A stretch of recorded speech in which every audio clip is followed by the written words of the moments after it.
LiSTNR production. A warning. This episode contains graphic descriptions of violence against young children and infants. If this content affects you, the number for Lifeline is 13 11 14. If you're in need of support, it can be found by dialing 1-800-RESPECT. Please listen with care. This week's Rewind episode of Crime Insider's Detectives beggars belief. On September 2nd, 2001, a father murdered his 3 children, Jackson, 6 years old, Taylah, 11 months, and Mikaylah, 11 weeks. Still to this day, police don't have a motive. What did the investigation look like, and how does a detective cope? And I remember just going into his room and laying my hand on him, watching him sleep, going, wow, how lucky am I? Former Detective Carla Tomadini is an example of exceptional police work and someone who deserves the recognition she's received. Now lecturing at Charles Sturt University, Carla spent nearly 2 decades in the police before moving to the Department of Public Prosecutions as a solicitor. Her career is immense, and one our host Brent Sanders goes through in intricate detail. Craig Andrew Merritt murdered his 3 children. He had 3 little ones to 3 different mothers. Little Jackson, 6 years old, little Taylah, 11 months, and goodness me, wee Mikaylah, 11 weeks. Can you just walk us through that and your involvement in that case? At that time, I was working in homicide. So what the on-call car involved was you had to be ready to go any time of the day. The inspector would ring you and say, we've got a job at this place.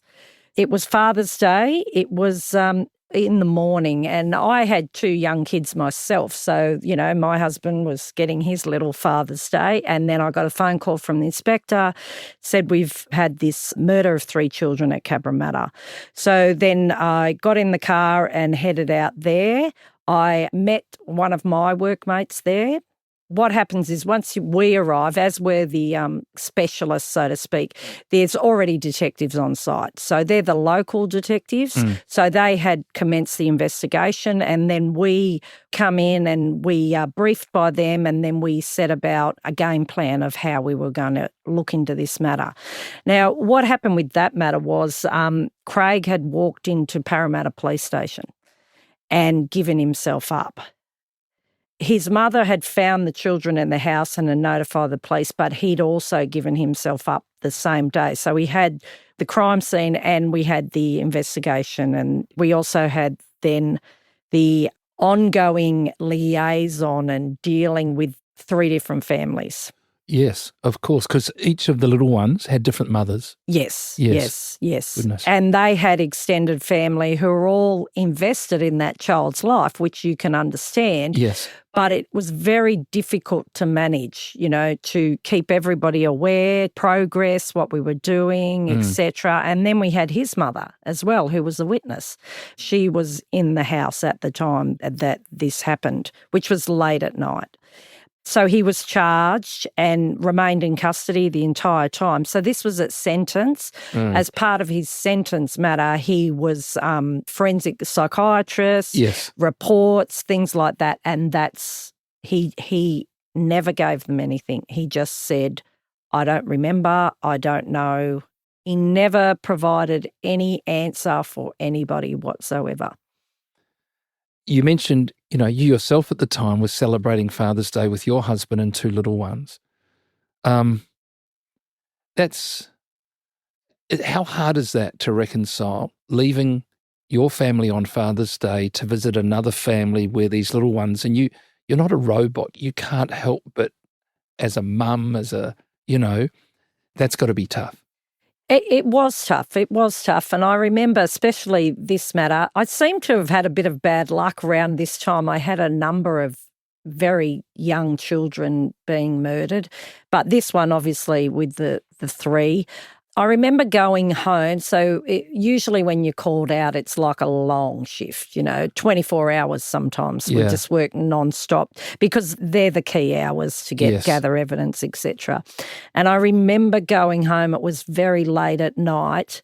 My children were sleeping together. They were a little bit younger than the eldest, I think. A little bit younger than Jackson, who was 6. And my son is also Jack. Oh, wow. And he had blonde hair, as Jackson did. And I remember just going into his room and laying my hand on him and just watching him sleep, and going, wow, how lucky am I? And Jackson's parents especially, they were beautiful. So his mother had married again, and a lovely, lovely man. Jackson was their only child at that time. And, sometimes it's difficult to reconcile. Oh, yeah.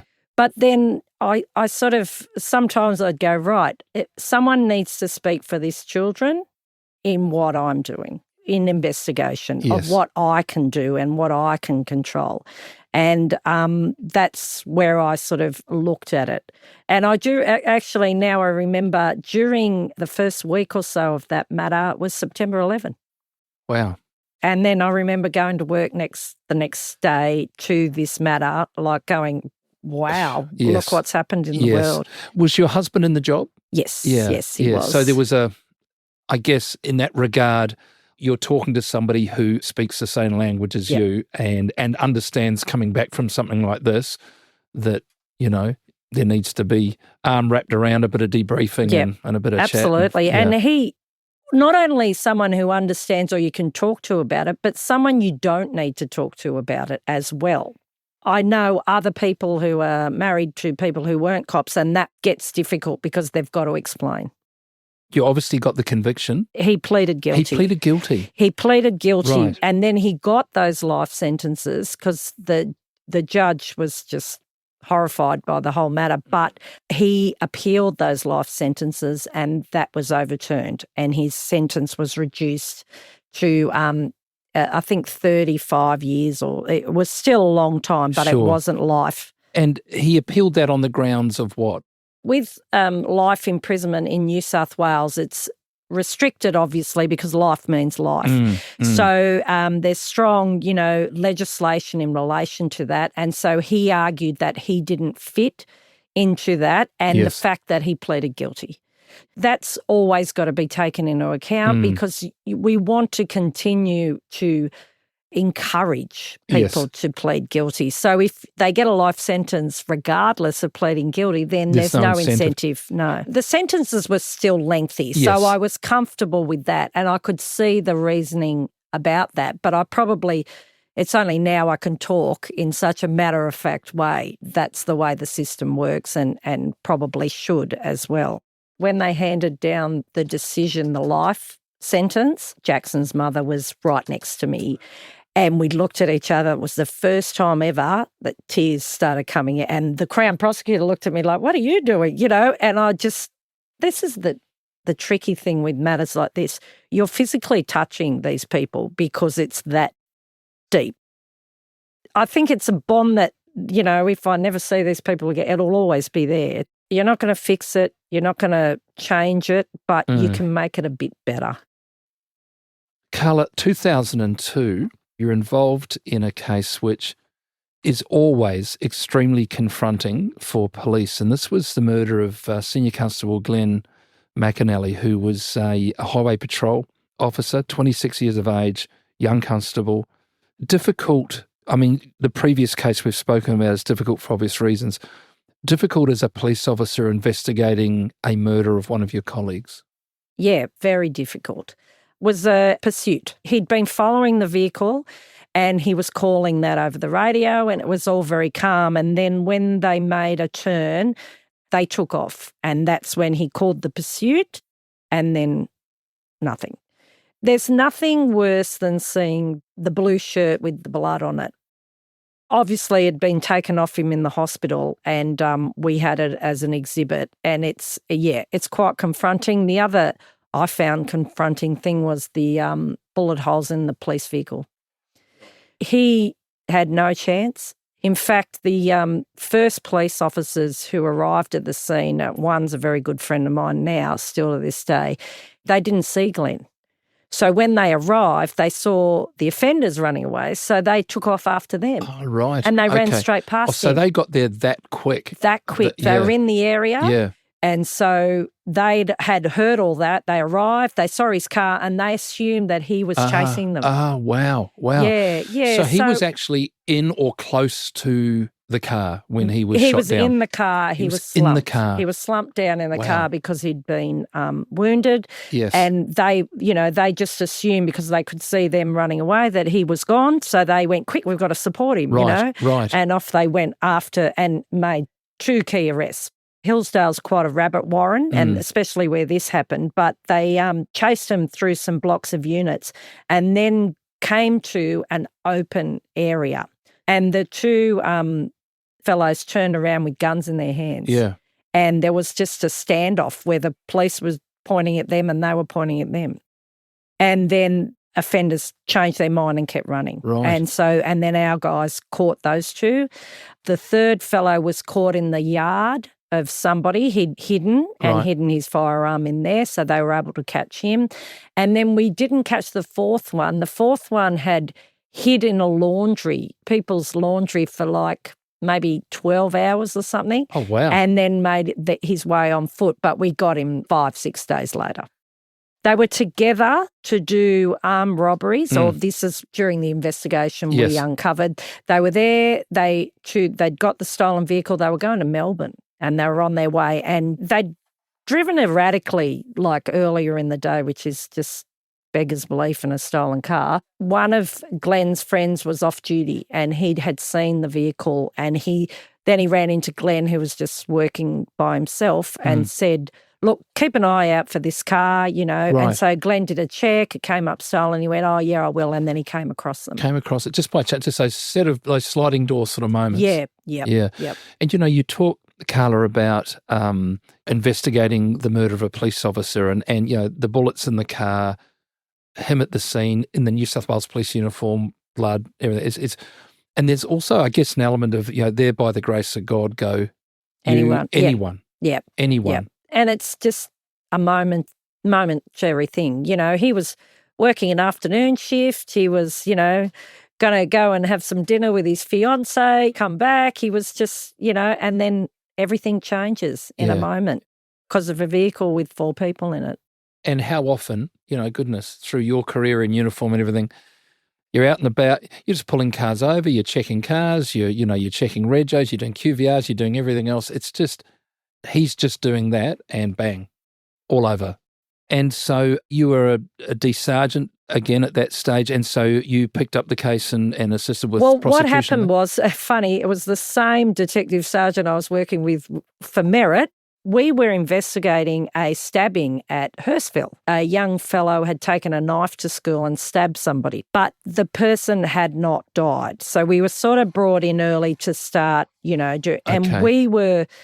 So we'd done a day's work. We got called out right at the end. We were at Hurstville at about maybe 7:00 at night, and then the police at the station said to us, have you heard what's happened? And we said no, and then we got the call and we went straight from there to Glen and started investigating that. And I think maybe 36 hours we were working, like straight. You run on adrenaline, yes. And you sort of focus because you want to do the best you can. And this was a police officer, and we sort of we were very lucky. We resourcing. They drew in local detectives from everywhere because there was where the car crashed and Glenn was shot. It was in the afternoon, and there was a park nearby where kids were playing. So there was a lot of witnesses. So there was a lot of canvassing and speaking to people and, getting that down. And because, we were sort of more senior, we were coordinating and making sure, the younger detectives knew what we wanted, how to get the statement, and those sort of things. Yeah. So, and ended up with, I think, certainly 3, but possibly all 4 convicted, 1 murder conviction, I think, and also following the sentences that they served, deportation for a couple back to their countries of origin. 2 of them were brothers, I think. Yes, that's the person that we identified was the shooter who did the fatal wound, pleaded guilty, and the other 3 pleaded not guilty, and then we went to trial, etc. So, and then there was, a lot of, some of those matters went for a long time. With Glenn too, it was as the investigation went on and we spoke to colleagues, we spoke to family, you got a real sense of who he was. He was a wonderful person. I don't know him. I didn't know him prior to that, but I could tell by the way people spoke about him that he was a really good guy. I felt like, well, if I had have known him, I would have been his friend. Coming up, the death of a 3-year-old boy brings extraordinary challenges to Carla's new role.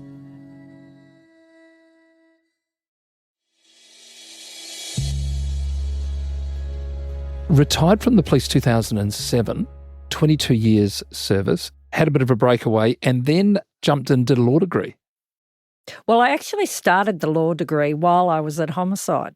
So then I finished that, and I wasn't 100% sure I wanted to practice at that stage. So then I did a master's as well. But when I finished that was when I went, you know what, I think I want to get a job. So I started applying. And this is a legal job? This is legal job. I think I'll become a solicitor. And I applied to 50 positions and received 1 interview, which was the Office of the Director of Public Prosecutions. Wow. So that was 2014, just put that timeline around about there. Yes, March 2014. Yes. Yep. Now, if we fast forward to the 2017, you worked on a case.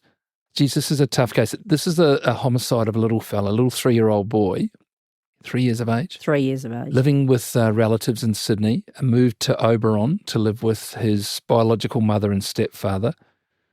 And tragically, 7 weeks later, was pronounced dead. I read through this case, some of the detail that you sent through, Carla, and you know, both of us have been around the block a few times, but these are tough. The thing I'm interested in here, Carla, is, you know, as you highlighted before, you've worked on cases similar to this, as confronting as this, as an investigator, as a police officer. Now you're in the role of a prosecutor. A different role, different pressures. Can you just sort of walk us through that? Okay, so the way it basically works is my managing lawyer gives me the brief. I read it. One of the first steps I always took was to reach out to the officer in charge, the police officer, to then tell them, this is me, this is who I am, I'm going to be your person for this matter, and try and get them in to discuss, you know. So we start to get that rapport going because we're going to be working very closely together. Yes. And the sergeant that was in charge of this matter, he was obviously very invested in it. He'd done another high-profile matter that didn't go the right way. So he was, I think, a little bit maybe recalcitrant or a bit standoffish with me at first. So it took a while, but then once he understood that I was going to be as invested as he was, then we got moving, and then we met the family, the extended family, obviously not the offenders, but the other side of the family, who were a wonderful, wonderful group of individuals. Yeah. There was a few, and they were just very beautiful people who had just been broken. The grandmother of the child, so it was her daughter and her grandson. She'd been broken by this, yet she still showed so much courage and was just a sweet, honest, beautiful person. And these are family members, just to circle back, that the little boy had been raised by extended family. Yes. Probably auntie, uncle, something such as that, in a wonderful, loving environment, grandmother around and everything else, and then through a set of different circumstances ends up being placed back in the custody of his mother and stepfather, who are living up in Oberon, which is the Blue Mountains in Sydney here, and then these horrendous acts of violence against this little boy, which led to him tragically passing away. The impact that has on those family members who had that little boy in their care, and it wasn't even through a family court decision. It was almost like it's his mum, we'll do the right thing. They thought that decision was the right one to do and to put him through some sort of formal argument or... in front of a family court judge and things. And she had threatened that. So that was a live sort of, reality for them. And they went, no, he'll be okay. They, because they're good people and she was one of them, so he'll be okay. Everything will be fine. Yeah. That must have been an interesting... particularly in a case like this with so many emotional attachments to it. Yeah, because now it's our responsibility. The Crown prosecutor on this matter was Margaret Caneen. She was 100% in it as well. So it was good. It was good for me, and there was a lot of witnesses. The abuse happened over a period of time of lesser things. Yes. And we were able to, find people who'd viewed him or he'd been to an appointment or something wasn't right. And then we had another family member who was living in the house who gave it, so there was a lot of management of people and making sure they were able to tell their story. And Margaret was very good at that, engaging those people so the right information came out. The jury, it was a long trial. It went for a while, and the jury it was heavy. You could see it was heavy going for them as well. One of those cases too, Carly, we were chatting before about cases where offenders plead guilty and as a result evidence is not actually presented to a jury other than a statement brief of evidence. A case like this, the prosecution would actually want this evidence to be presented, I would think, simply because until you hear the detail of a case like this, you're probably not aware of how horrendous the treatment was. And it's almost disadvantageous, I think, to the offenders here to have pleaded not guilty, because once this information's put up in front of a jury and you're prosecuting, it's anyone that's got a heartbeat that's listening to what happened to this little man is going to be going, oh my goodness. Yeah. You never go into a matter going, this is a given, we're fine, Certainly not. No, and there was certainly always not. that anxiety that, but I think once we got those details in and this little boy that, and from what we knew of he was like the king of the previous house. The whole world revolved around him. Little man. And they were very big in rugby and things like that. So, he had a lot of, nephews and cousins who all idolised him. It was and he just went from that beautiful, happy home to this different world. And I just thought we need to do what we can for his memory. This needs to be heard. Everybody needs to know that this is not right, what happened to this poor little boy. You got the convictions? Yes, both we did. The mother and stepfather? Yes, we did. And convictions which can never change what happened, but in some way appease the family and others that justice was done in this case? Yes, that's right. As we were saying about, they made their victim impact statement, so they were able to tell their side of the story of what she had done to them, and a number of them had done that. It was heartbreaking, but it was rewarding at the same time that they were able to say that to her. Whether she listened or not, I don't know, but she certainly was in the room and she had to, and the stepfather as well. The jury come back in and everyone's sitting there just like on the TV with bated breath, holding your breath probably. You're an experienced police officer, but a less experienced prosecutor.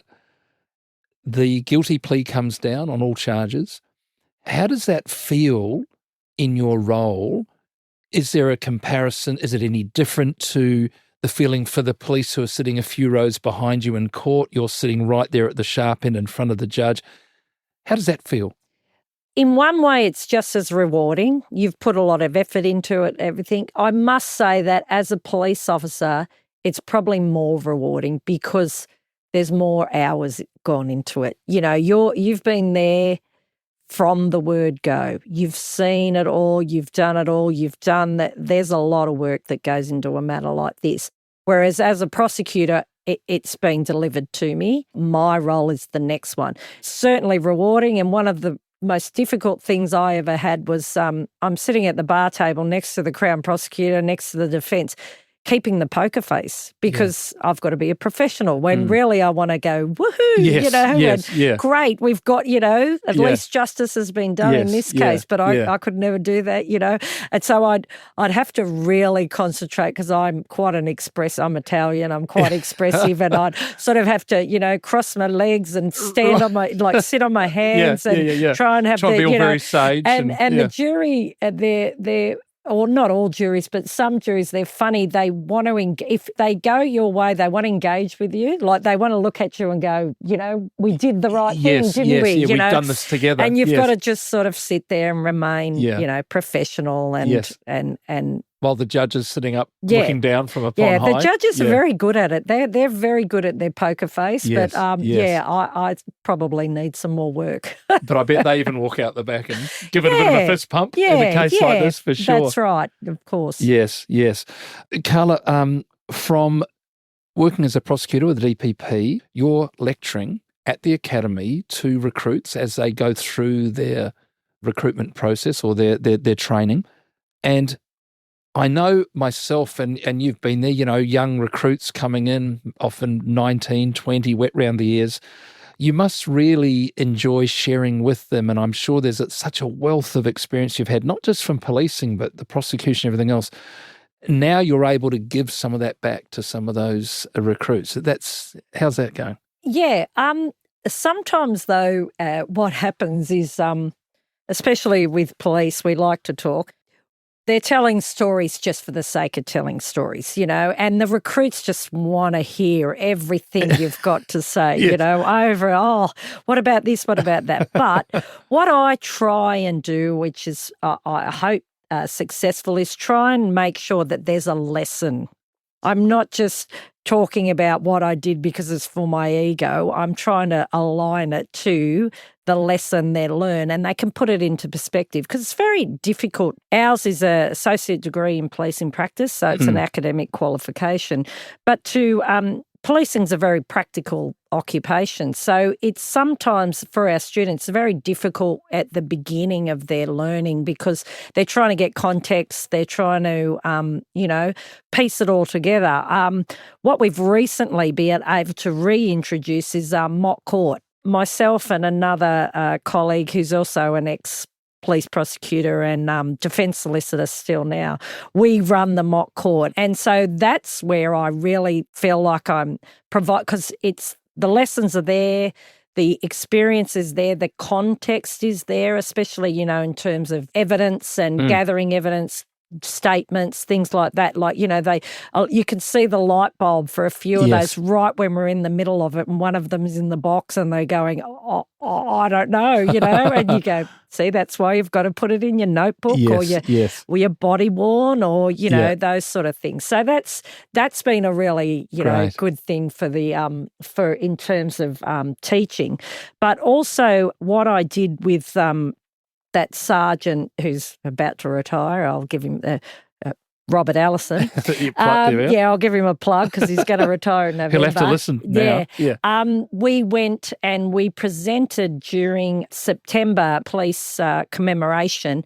We presented the matter of Glenn McAnally to give them some real perspective on this is police memorial. Police officers have died, and here's one story. And they really got a lot out of that. Bet. And one of the parts that I didn't speak about earlier, but was the radio recording. So you actually hearing Glenn make the calls, and then you hear him nothing, and then you hear all the police officers discover what's happened and the panic and the the mayhem and the chaos. And there's not a dry eye in the house. Wow. It's real, and that the same thing happened during the trial. There are jury members, which we were worried that, might do a miss. They were tearing up as well. It's very, very confronting. So that, I think, the students take away. This is a serious job. It's a good job. It's a rewarding job. It's challenging, but it's it's very serious. Yes. That's potentially life-threatening. Yeah. So as a teacher, we need to try and package that up and make them understand. Because sometimes they muck around or and that's fine. We have a joke on that. But we've got to come back to this is a serious job and a serious occupation. Carla, thank you for being so open. Thank you for being so honest with your stories and the candour that you've shared them with. And just thank you so much for your service, and thank you for coming in here today, because there will be so many people that will listen to this and get so much out of it from what you've shared. So thank you so very much for that. Thank you. That's all we have time for in this Rewind episode.